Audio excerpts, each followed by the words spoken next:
Good morning, Zero here, and today we'll be going back to the wonderful world that is Google Stadia. I know we haven't talked about it much. It kind of has been laying dormant for a while. Hasn't really done a whole lot other than it did lose an exclusive recently, and I didn't really see reasons to talk too much about that. It's just one exclusive, yeah, that's pretty much it. There hasn't been any notable Google Stadia news other than it exists since the last time anything happened, and till now, that is. So, go ahead and grab yourself some coffee, sit down, sit back, relax, and let's get into it, shall we?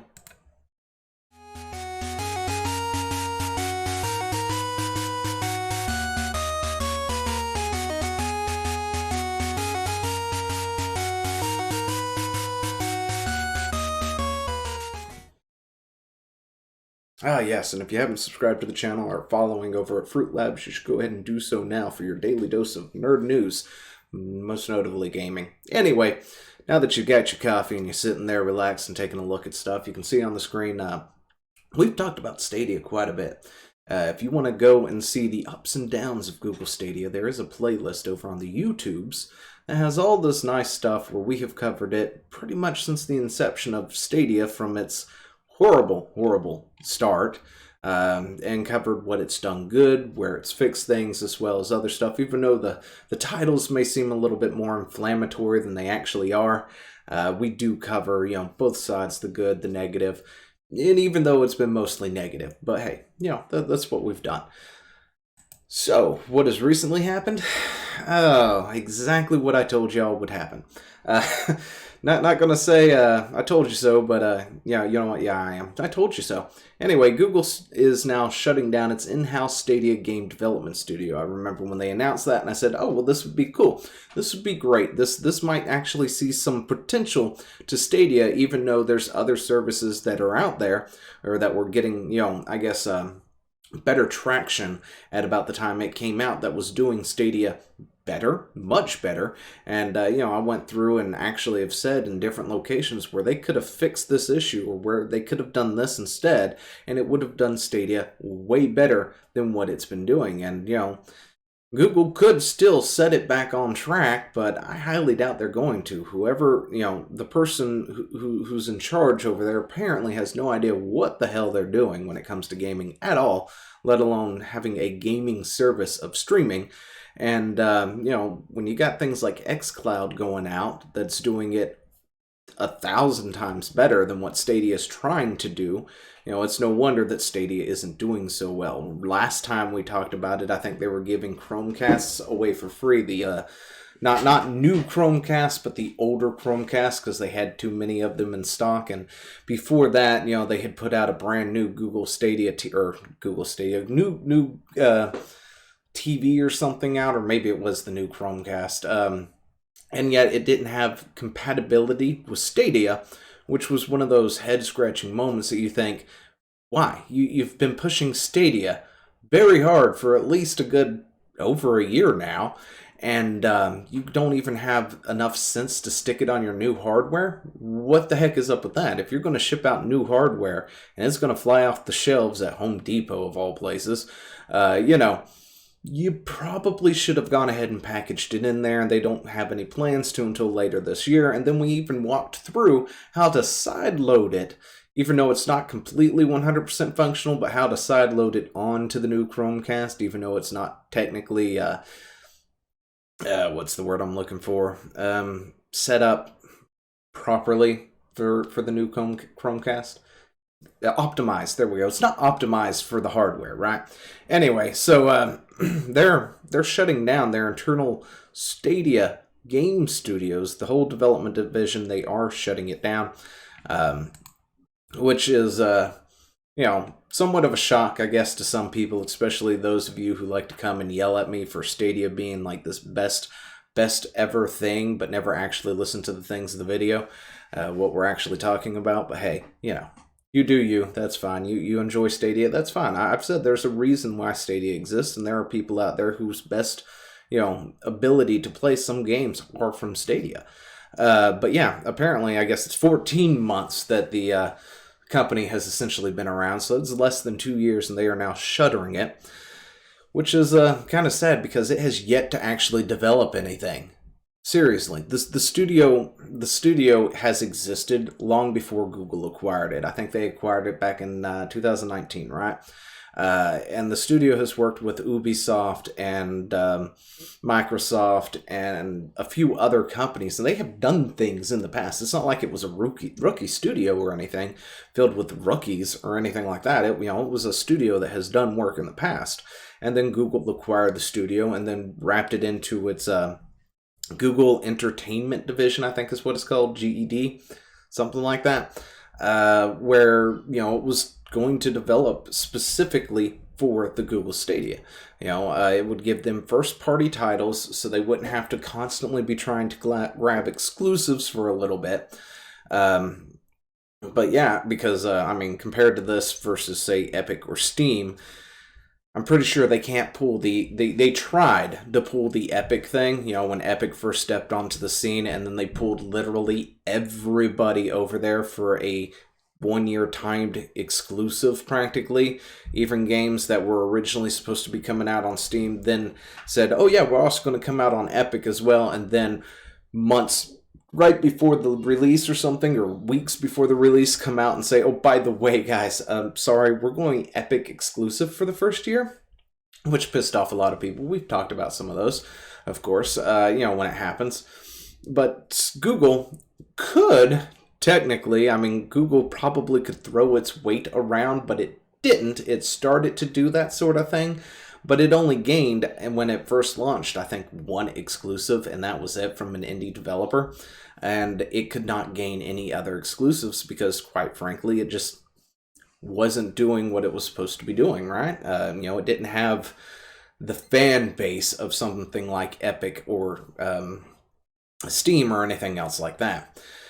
But Google spokesman, of course, emphasizes the company remains committed to the Stadia as a platform. However, they are giving away their stuff to other people. They are selling their technologies and things, and they are focusing on third-party titles. So it's going to be even easier for developers to actually develop for Stadia, as they're going to have access to the inners of Stadia, essentially, so they can easily more refine a process for Stadia. However, Google themselves is sort of taking that hands-off approach now. They're no longer going to be doing things on their own, which is a weird thing, when you think about it, because Cyberpunk 2077 launched, which is why I have it highlighted here, right? With the recent successful launch of Cyberpunk 2077 on Stadia, Stadia was by far the best way to play that game. Hands down, not even joking. As much as I would love to make the joke, I can't. Stadia really was the best way to play Cyberpunk 2077 when it came out. If you were on PS4, if you were on Xbox One, don't even try it. It wasn't working for you. If you're on Xbox One S or X, if you're on PS5, you could play through it, but it was a glitchy heck of a mess that, of course, occasionally would corrupt your save files if you did too much and played the game for too long. And then the PC was the most stable version of the brand, aside from Google Stadia. Google Stadia actually did push out a better Cyberpunk than the current console generation, which is sad. It's sad for CD Projekt Red anyway, that Stadia was doing way better on that, but they had a good thing right there, at least that. The only problem, of course, is something that we've talked about in the past and stuff, is what happens when Stadia closes.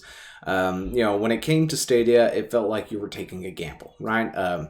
You can go to googlecloses.com or something. I don't remember what it's called, but essentially everything that Google has started and then shut down about 2 years or so later after they began production, like Google Glass. I would have loved to have seen Google Glass go somewhere, and I think they shuttered that a while back, right? But Google is very famous for starting a project, mismanaging that project, in my opinion, and then shuttering the project because they don't know how to properly manage or go forward with the project. Google is very good at doing that sort of thing, and it looks like Stadia might be going in the same vein. But one of the problems is, when you buy something on Steam and you download it to your computer, you've got it, right? If you go to GOG, you've got on your computer. You download it from the Microsoft Store, you put it on your computer or your Xbox, you got it.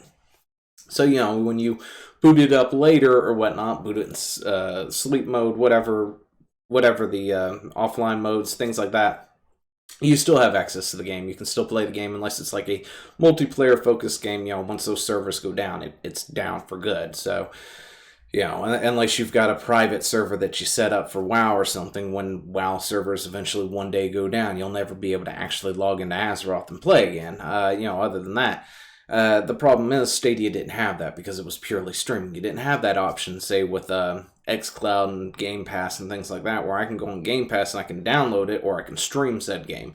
If I don't have the space at that moment, I could probably stream it, still save all my progress and everything. But if I wanted to, download it and then take it on vacation or something with me where I don't have internet access, I still had that option. With Stadia, you don't have such a thing, and it would seem that people are finally starting to wake up to that thing. We've got this snip from the Reddit, I believe. But yeah, could we get an official response on what happens to games purchased if Stadia shuts down?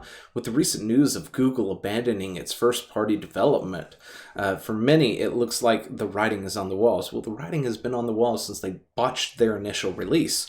And anyway, I've been through countless Microsoft and Google product killings and can no longer recommend Stadia as Google has shown a lack of commitment. I'm sorry, but if you're going to sit there and give me a sentence that you have been through plenty of these things, you probably shouldn't stop investing in Google at this point. Just saying. When a similarly cloud service on Live shut down, customers were SOL on refunds and relief. Exactly. And then there's a link to that particular thing. Without a clear policy for Google on how to rectify purchases on shutting down, I'm hesitant to make any purchases on my quite already sizable library. Whew. You lost it. Sorry. Here's the deal. If you're looking for answers on whether or not Google is going to somehow magically refund your money for buying Cyberpunk 2077 past whatever grace period they put in originally for refunds, you're out of luck. If you've bought any game on Stadia, if Stadia ever closes its servers down, you are out of that money. That's it. You are essentially paying to rent this game as long as the service is available, and you're paying full price for it, which is another thing that is, don't mind that. I was looking at a video for Path of Exile. Anyway, but yeah, let's see, where did I do that? Here we go. Google Stadia update and game prices between Steam and Stadia, right? We did a whole video breaking down everything that was available on Stadia, finding its Steam counterpart if it was one, and comparing the prices to everything, and came to the conclusion that the prices is stabilized, because earlier we did a video talking about how games on Stadia were costing about $10, $20 more, like for instance Darksiders or Genesis, when they came out compared to their other counterparts. They were not priced properly, I guess you can say.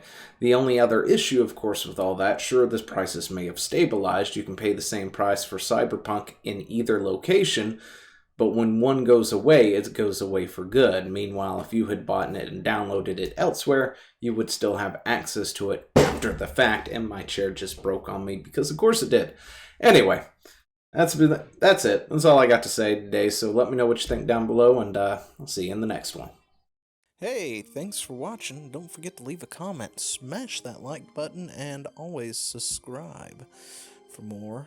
And of course, there are other videos floating around somewhere on the screen, so click one of those and see if you can find something that suits your fancy. Till then, I'll see you later. Bye.